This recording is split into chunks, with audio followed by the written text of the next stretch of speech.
कल वो बेगम सफदर कहती है जनाब के इमरान खान को नवाज शरीफ से बहादुरी उधार में ले लेनी चाहिए। ये तो बिल्कुल वैसे ही है कि कोई कहे कि सनी लियोन से जो है वो गैरत उधार पे ले लो और शर्म से डूब मरो।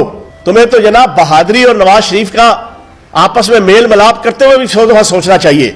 बेगम सफदर कहती है मेरे पास जनरल फैज के जरा सबूत मौजूद है, तो अपनी प्रेस कॉन्फ्रेंस के इख्तिताम पे मैं उसको एक इंफॉर्मेशन दूंगा कि उसके पास भी जो है ना बड़े बड़े दिलकश सबूत मौजूद हैं। ये डाकू रानी बेगम सफदर, इसकी तकरीर इमरान खान, तुम इमरान खान, तुम्हारा इमरान खान, ये इमरान खान, वो इमरान खान, इसको पकड़ो, इसको गिरफ्तार करो, इसको अदालत में लाओ, इसको घसीटो।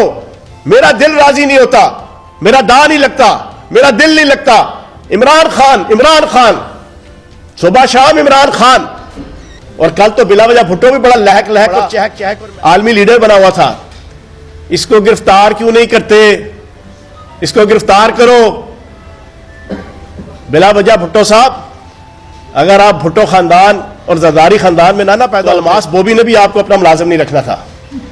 ये भी सुन लें, तुम्हारी इतनी औकात है, तुम्हारी खुशकिस्मती है कि तुम इस खानदान में पैदा हो गए हो, वरना जो टेक्निकल फॉल्ट तुम्हारे अंदर है ना,